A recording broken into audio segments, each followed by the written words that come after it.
ଆମେ ଆଜି ପହଞ୍ଚିଛୁ ଗଜପତି ଜିଲ୍ଲା ସଦର ମହକୁମା ପାଳାଗିଣ୍ଡ ଗଜପତି ଷ୍ଟାଡିୟମରେ। ଗଜପତି ଷ୍ଟାଡିୟମରେ ଯାନ୍ତ୍ରିକ ମେଳା ଚାଲିଛି। ଏହି ଯାନ୍ତ୍ରିକ ମେଳାରେ ବିଭିନ୍ନ କମ୍ପାନୀର ଯନ୍ତ୍ର ଜିନିଷ ବିକା ହେଉଛି, ଯାନ୍ତ୍ରିକ ଜିନିଷ ବିକ୍ରି ବଟା ହେଉଛି। ଏଠାରେ ଆମେ ଦେଖିଲୁ ଏଆର୍ ଏଣ୍ଟରପ୍ରାଇଜ ପକ୍ଷରୁ ବିଭିନ୍ନ ଯାନ୍ତ୍ରିକ ବିକ୍ରି ବଟା ହେଉଛି। ଏଠି ପାଣି ପମ୍ପ ସେଟ୍ ହଉ କିମ୍ବା ସ୍ପ୍ରେ ମେସିନ୍ ହଉ, ହୋଣ୍ଡା କମ୍ପାନୀର ଓ ବିଭିନ୍ନ କମ୍ପାନୀର ମେସିନାରୀ ଜିନିଷ ବିକା ହେଉଛି। କ'ଣ ରହିଛି ଜିନିଷ ଏବଂ କେତେ ରିହାତି ରହିଛି କମ୍ପାନୀର ଏବଂ ଜେନେରାଲକୁ କେତେ, SC ST କେତେ ଏବଂ ସ୍ୱୟଂ ସହାୟକ ଗୋଷ୍ଠୀ କ'ଣ ଲାଭ ପାଇପାରିବେ ଆମେ ବୁଝିବା। ସାର୍ କ'ଣ କହିବେ? ଆଜି ଯେଉଁ ଯାନ୍ତ୍ରିକ ମେଳା ଅନୁଷ୍ଠିତ ହୋଇଛି, ଯାନ୍ତ୍ରିକ ମେଳାରେ ଆପଣ ବିଭିନ୍ନ ସ୍ପ୍ରେ ଜିନିଷ ଆଣୁଛନ୍ତି, ହୋଣ୍ଡା କମ୍ପାନୀର ଜିନିଷ ଆଣୁଛନ୍ତି, କ'ଣ ରହିଛି ରିହାତି, କେତେ ଦାମ ରହିଛି, ଆପଣ କ'ଣ କହିବେ? ଦେଖନ୍ତୁ, ସବୁ ଆଇଟମରେ ରିହାତି ଅଛି। SS ଗ୍ରୁପ ପାଇଁ ଅଲଗା, ଲେଡିଜ୍ ପାଇଁ ଅଲଗା, ଜେନେରାଲ ପାଇଁ ଅଲଗା।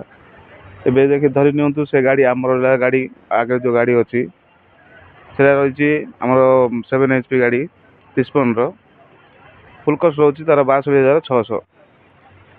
ଆଉ ତାର ଲେଡ଼ିଜ୍ କୋଟାରେ ଆମର ଯେମିତି SSC କହିଦେବା 20,000 ସବସିଡ଼ି। ଆଉ SSC ଗ୍ରୁପ ପାଇଁ ସେଟା 75% ମୁକ୍ତ ଅଛି।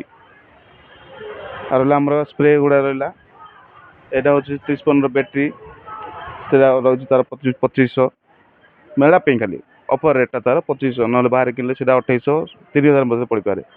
ଆଉ ରହିଲା ଏଇଟା ମ୍ୟାନୁଆଲଟା 1000 ଟଙ୍କା, ସାମସଙ୍ଗ ରହିଲା 2500। ଏଇଟା ରହିଲା ଆମର ୱିଡର ଆଟାଚ୍ ସ୍ପ୍ରେ, ଏଇଟା ହେଲା ଆମର ପେଟ୍ରୋଲ ମଧ୍ୟ ସ୍ପ୍ରେଟା, ଏଇଟା ମଧ୍ୟ ଆର ମଧ୍ୟ ରେଟ୍ଟା ହେଉଛି। ଆର ଏଇଟା ମଧ୍ୟ ସାମସଙ୍ଗର, ଏଇଟା ଗୋଟେ ପେଟ୍ରୋଲର। ଇଏ ହେଉଛି ଚେନ୍ଟା ଆମର ଯେଉଁ ଗଣ୍ଡି ଫଣ୍ଡି କାଟିବା ପାଇଁ, ଏଇଟା 11,000 ପଡ଼ୁଛି। ଏଇଟା ରହିଲା 30 ପାଣି ପମ୍ପ ଛୋଟିଆଟା 1.5 ଇଞ୍ଚିଆ, ଏଇଟା ରହୁଛି 11,000। ଏଇଟା ରହିଲା ଆମର ସାମସଙ୍ଗ ସ୍ପ୍ରେ, ଇଏ ମଧ୍ୟ ରହୁଛି 8,000। ତାପରେ ଏଇ ରହିଲା 30 ପାଣି ପମ୍ପ 2x2 13,000। ବାହାରେ କିଣିଲେ ତ 15,000 ପଡ଼ିବ, କିନ୍ତୁ ଏବେ ଅଫର ରେଟ୍ରେ 13,000 ଅଛି ଏଇଟା। ଆଉ ରହିଲା ଆମର ଏଇ ଗୋଟେ ଯେଉଁ ଇକ୍ୱେଟେଲ ଦେଖୁଛି, ଏଇଗୁଡ଼ା ସେମ୍ ରେଟ୍ର। ଏଇଟା ଜଣେ ଯଦି ଚାଷୀ କିଣିବାକୁ ଚାହିଁବ ତାକୁ କ'ଣ ଦରକାର ଗାଇଡ଼ଲାଇନ୍ ରହିଛି? ହଁ, ସବୁ ଗାଇଡ଼ଲାଇନ୍ ରହିଛି, ତାର ସବସିଡ଼ି ରିହାତି ରହିଛି।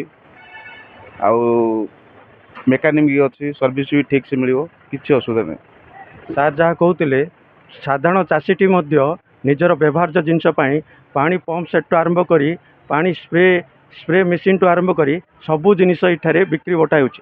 ସେମାନେ ଯାନ୍ତ୍ରିକ ମେଳାରେ ଚାଷୀ ହେଉ କିମ୍ବା ସ୍ୱୟଂ ସହାୟକ ଗୋଷ୍ଠୀ ହେଉ କିପରି ଲାଭ ପାଇପାରିବେ, ଉପକୃତ ହୋଇ ନିଜର ସାମାଜିକ ଅର୍ଥନୈତିକ ଅଭିବୃଦ୍ଧି ହୋଇ ସମାଜର ମୁଖ୍ୟ ସ୍ରୋତରେ ପହଞ୍ଚି ପାରିବେ, ସରକାରଙ୍କର ପ୍ରୟାସ ଜାରି ରହିଛି। ତେଣୁ ଏଠାରେ ଆସି ଜିନିଷ ବୁଝି ନିଅନ୍ତୁ ଏବଂ କିଣନ୍ତୁ ଏବଂ ନିଜେ ସୁବିଧା ପାଇପାରନ୍ତୁ। କିଛି ଯେଉଁ 5 ଦିନ ମେଳା ରହିଛି, ଏ ମେଳାର ଲାଭ ଉଠାଇ ପାରନ୍ତୁ। ପ୍ରତି ଷ୍ଟାଡିୟମରେ ଚାଲିଥିବା ଯାନ୍ତ୍ରିକ ମେଳାରେ ବିଭିନ୍ନ କମ୍ପାନୀର ଯନ୍ତ୍ରପାତି ଏଠି ବିକ୍ରି ବଟା ଚାଲିଛି ଏବଂ ଚାଷୀ ହେଉ କିମ୍ବା ସ୍ୱୟଂ ସହାୟକ ଗୋଷ୍ଠୀ ହେଉ, ସେମାନେ କିପରି ରିହାତି ଦରରେ ଯାନ୍ତ୍ରିକ ଜିନିଷ କିଣିପାରିବେ, ତା ଉପରେ ବିଭିନ୍ନ କମ୍ପାନୀର ଦୋକାନ ଖୋଲା ଯାଇଛି। ଏଠି ଆମେ ପଚାରି ବୁଝିବା। ସାର୍ କ'ଣ କହିବେ? ଆପଣ ହୋଣ୍ଡା କମ୍ପାନୀର ବିଭିନ୍ନ ଜିନିଷ ରହିଛି, କ'ଣ ରହିଛି ରିହାତି ରହିଛି, କେତେ ଦାମ ରହିଛି, ଏହା ଉପରେ କ'ଣ କହିବେ? ନମସ୍କାର, ମୁଁ ସୁଜିତ କୁମାର ପଣ୍ଡା। ଆଉ ସବସିଡ଼ିରେ ବିଭିନ୍ନ ପ୍ରକାର ସବୁ କମ୍ପାନୀର ଜିନିଷ ବିକ୍ରି କରାଯାଉଛି। ବର୍ତ୍ତମାନ ଏଇଠି ହୋଣ୍ଡା କମ୍ପାନୀର ପାଣି ପମ୍ପ ଗୁଡ଼ାକ ଅଛି, ଆଉ ସବୁ ପେଟ୍ରୋଲରେ ଚାଲିବ। ଆର ଏଇଟା ହେଉଛି 2 HP, ଆଉ ଆର ଫୁଲ୍ କଷ୍ଟ ହେଉଛି 23,145 ରୁପିସ୍।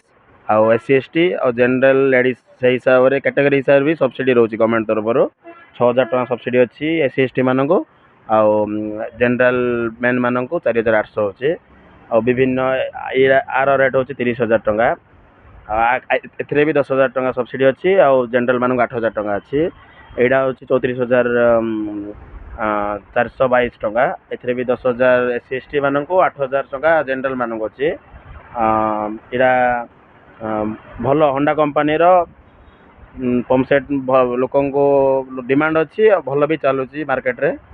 ସେଇ ହିସାବରେ ଆଉ ଅନ୍ୟାନ୍ୟ ବିଭିନ୍ନ ହୋଣ୍ଡା ସହିତ ଅନ୍ୟାନ୍ୟ ଜିନିଷ ବି ଅଛି ସବସିଡ଼ିରେ ଗଭର୍ଣ୍ଣମେଣ୍ଟ ତରଫରୁ, ସବୁ ରିହାତି ଦରରେ ଚାଷୀଙ୍କୁ କେମିତି ଉପକୃତ ହେବେ, କମ୍ ଦାମରେ ପାଇବେ, ସେଇ ହିସାବରେ ବିକ୍ରି କରାଯାଉଛି ଏଠି।